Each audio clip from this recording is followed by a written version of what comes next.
राज्यभरात किमान तापमानात घट झाल्यामुळे अनेक ठिकाणी थंडीची लाट आल्याचं सध्या पाहायला मिळतंय। खरं तर हवामान विभागाकडून जो अंदाज वर्तवण्यात आलेला आहे तो इथून पुढे हळूहळू किमान तापमानात वाढ होईल, मात्र थंडी कायम राहणार असल्याचं हवामान विभागाकडून सांगण्यात आलेलं आहे। आपण जर राज्यभरात चित्र पाहिलं तर मोठ्या प्रमाणात गारटा पडल्याचं पाहायला मिळतंय।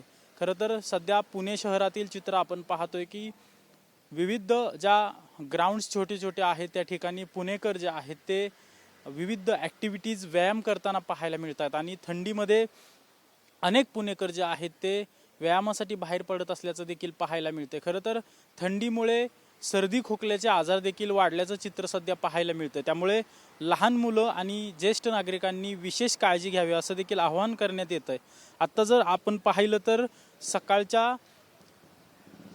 सकाळची वेळ आहे आणि या सकाळच्या वेळात मोठ्या प्रमाणात बोचरी थंडी जाणवत आहे, त्यामुळे नागरिक जे आहेत ते उबदार कपडे घातलेले आपल्याला पाहायला मिळतात आणि अशीच थंडी जी आहे ती पुढील काही दिवस राहणार असल्याचा अंदाज वर्तवण्यात येतो। त्यामुळे काळजी घेण्याचं आव्हान जे आहे ते आरोग्य विभागाकडून करण्यात येत आहे।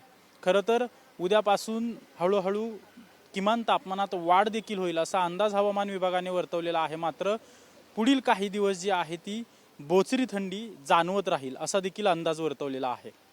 कॅमेरा पर्सन सुशांत राऊतसह अजिंक्य धायगुडे, TV9 मराठी, पुणे।